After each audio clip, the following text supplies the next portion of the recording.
पुस्तक पर अपने भाव व्यक्त करूँगा। मेरी प्रिय पुस्तक के नाम से हमें समझ आता है शिक्षा और ज्ञान की बातें। पुस्तक एक बहुत ही प्राचीन समय से हम शिक्षा और ज्ञान की एक सूत्र रही है, और मैं अपने प्रिय पुस्तक के बारे में कुछ बताना चाहूँगा। मेरी प्रिय पुस्तक है गणित। मैं इस पुस्तक को कभी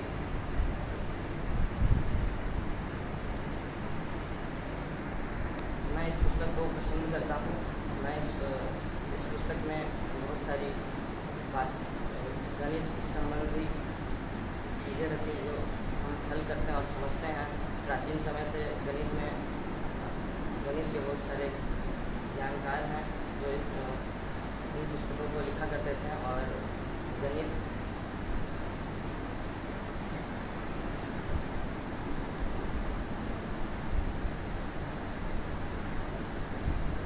प्राचीन समय से गणित में बहुत सारे ज्ञानकारों की रुचि रही है, और इस संसार में इस गणित का बहुत बड़ा नीव है।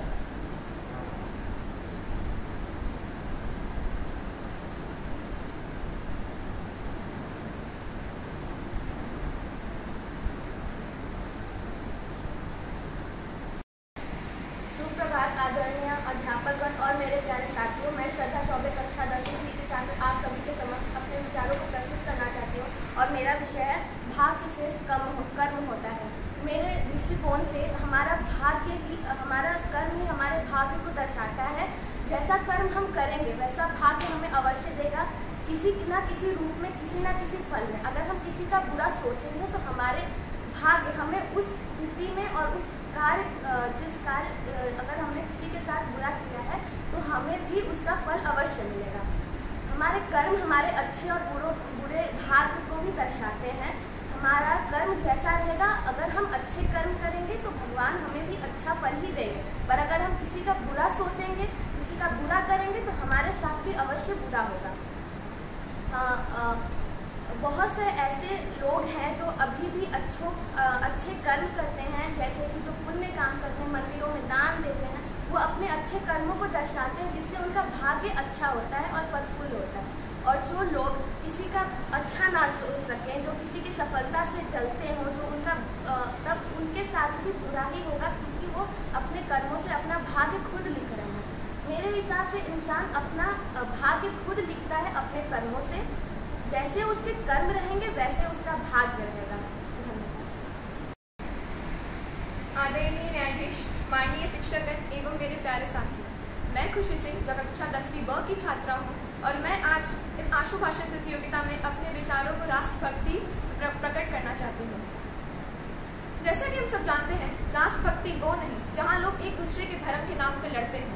अगर हम आज के समय की उदाहरण लें तो राष्ट्रभक्ति वो होता है जहाँ लोग एक दूसरे की ताकत बनते हैं, हौसला बनते हैं। जहाँ जैसा कि हमारा भारत, और यहाँ पे हर धर्म के लोग पाए जाते हैं, हर एक में एक प्रेम होता है, भावना होता है, सब लोग एक दूसरे के लिए हर परिस्थिति में तत्पर रहते हैं। अगर हम आज के समय की उदाहरण लें तो आज हर जगह कट्टरवादीपन चल रहा है। जैसे कि हम देखें तो रामनवमी का त्यौहार, रामनवमी में मुस्लिमों ने कितना बड़ा बखेड़ा कर दिया, और ना कि हिंदुओं में ही ये बखेड़ा हुआ, मुस्लिमों में भी, उनकी ईदों में भी हिंदुओं ने कम कुछ नहीं किया, वो लोग भी कट्टरवादीपन के लिए झगड़ा किए।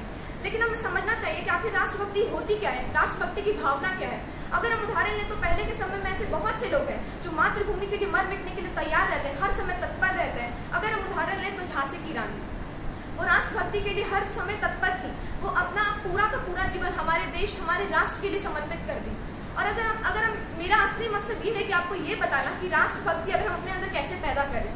राष्ट्रभक्ति हम अपने एक दूसरे के अंदर प्रेम, भावना, विचार, भाईचारा से पैदा कर सकते हैं। हम अपने देश के प्रति सम्मान ला सकते हैं। हमें कट्टरवादीपन अपने अंदर नहीं लाना चाहिए। हमें हर समय अपने धर्म की इज्जत करनी चाहिए, चाहे वो हमारा धर्म हो, चाहे वो किसी का भी धर्म हो।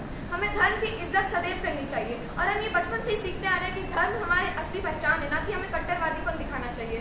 धर्म से ही हमारी असली पहचान होती है, और हमें हर धर्म की इज्जत करनी चाहिए। अगर हम इंसान हैं तो बाकी सारे धर्म के लोग इंसान हैं, वो सब हमारे भाई बहन हैं। हम सब में एकता बनी रहनी चाहिए। एकता ही हमारे देश की असली अखंडता है, और हमारा देश एकता के कारण ही आज पूरे विश्व में जाना जाता है।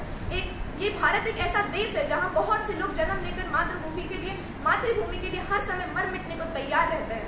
अगर मैं अपनी वाणी को विराम देने से पहले आपसे कुछ कहना चाहती हूँ, कुछ शब्द कहना चाहती हूँ। राष्ट्रभक्ति वो नहीं जहाँ हम कट्टरवादीपन लाए। राष्ट्रभक्ति आखिर वो होती है जहाँ एकता हो, अखंडता हो, हर धर्म की इज्जत हो, अपने राष्ट्रगान की इज्जत करें, हम अपने देश को सुरक्षित रखें, साफ रखें, सुथरा रखें और हर चीज में भाईचारा लाएं। धन्यवाद।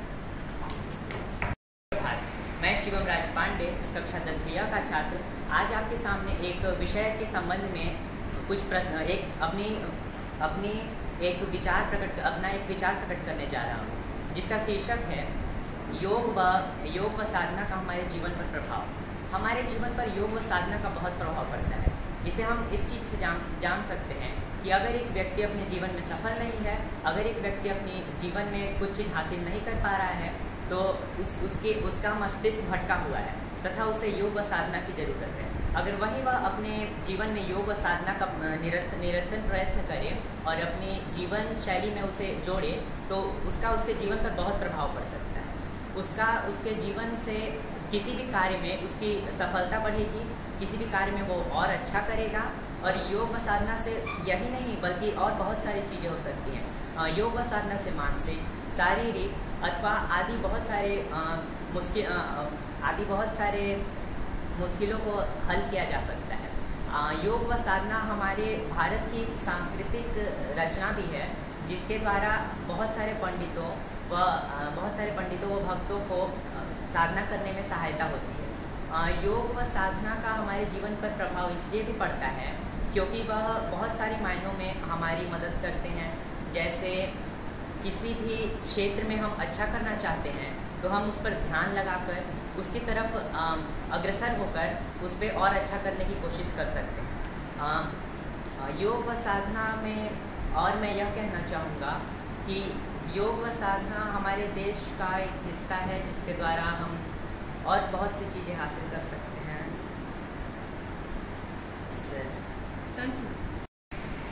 सरलता, सज्जनता और विद्वता के प्रतिनिधि माननीय जजों एवं यहाँ मौजूद सभी छात्रगणों को मेरा नमस्कार। मैं विदुषी प्रखर कक्षा 9वीं बी की छात्रा आज आप सबों के समक्ष मेरा विषय है सोशल मीडिया की हानि और लाभ पर अपने विचार प्रस्तुत करने जा रही हूँ। इससे पहले कि मैं अपनी बात प्रस्तुत करूं, आप इस बात पर एक पल विचार कीजिए कि क्या आप अपने जीवन में सोशल मीडिया का इस्तेमाल अपने हानि के लिए करते हैं या लाभ के लिए। उसके बाद सोशल मीडिया क्या है?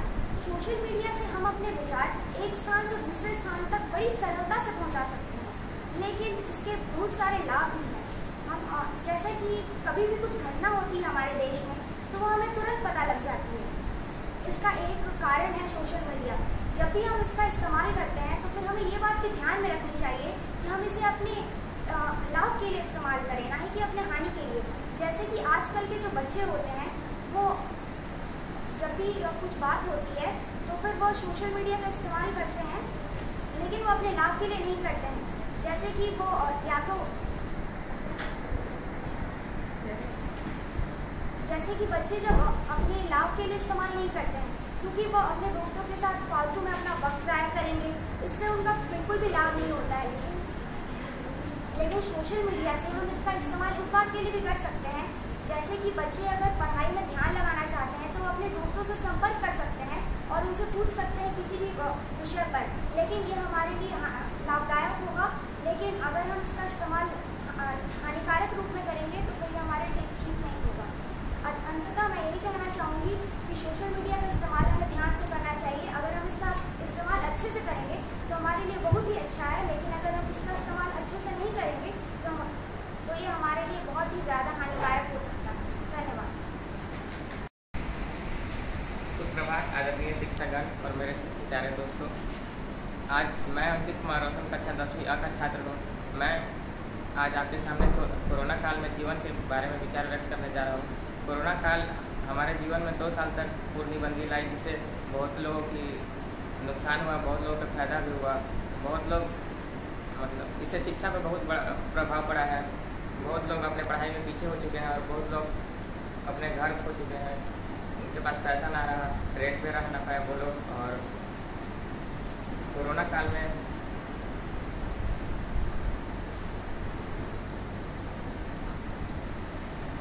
बहुत लोग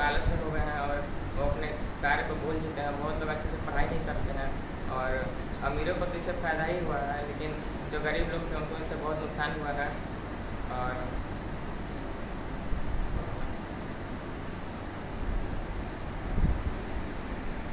मैं चाहता हूँ कि कोरोना से बहुत नुकसान हुआ है, तो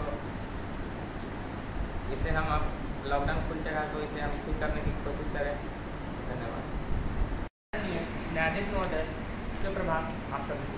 मेरा नाम हर्ष तिवारी है और मैं कक्षा 12वीं और का विद्यार्थी हूँ। मैं आज यहाँ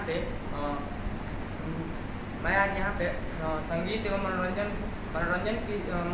की और स्वास्थ्य में आवश्यकता क्या होती है इसके विषय में कुछ कहने जा रहा हूँ। संगीत, मनोरंजन, संगीत जो है संगीत का नाम सुनते ही हम सभी के दिमाग में एक सुंदर सा गाना, एक सुंदर सी लय तार दिमाग में आ जाती है। हमें लगता है कि हमें लगता है कि संगीत जो काम कर सकती है वही काम कोई दवा नहीं कर सकती। यह बात सही भी है। आजकल अभी तक जितने भी दवाइयाँ हैं वो जो काम की है उससे इसकी तुलना अगर की जाए तो उसके मुकाबला संगीत उससे अधिक स्वास्थ्य को दूर करने में सहायता की है। एक एग्जाम्पल देना चाहूँगा। दो वृक्ष थे। दो वृक्ष दोनों एक दूसरे के आमने सामने थे और एक जो माली था वो दोनों वृक्ष एक तरफ संगीत बजाया करता था और दूसरी तरफ कुछ नहीं। हल्का दोनों में बहुत दूरी नहीं था, फिर भी वो एक वृक्ष पर ज़्यादा ध्यान देता था और उसके आसपास संगीत गुनगान गाया करता था। कुछ दिनों बाद उसने देखा कि जिस तरफ वो गाना गाया करता था उस तरफ सुंदर सुंदर फूल खिल गए हैं और जिस तरफ वो गाना नहीं गाया करता था उस तरफ बहुत कांटेदार झाड़ियाँ निकल आई है।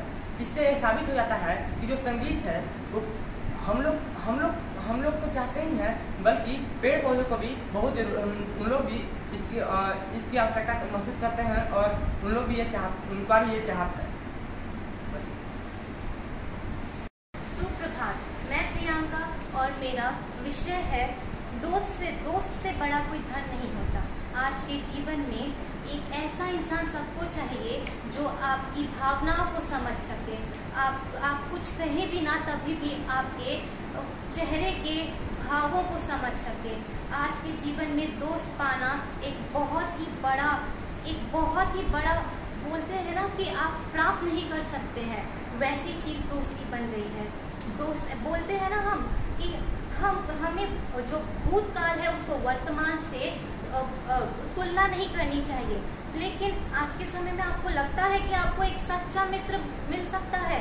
बिल्कुल नहीं।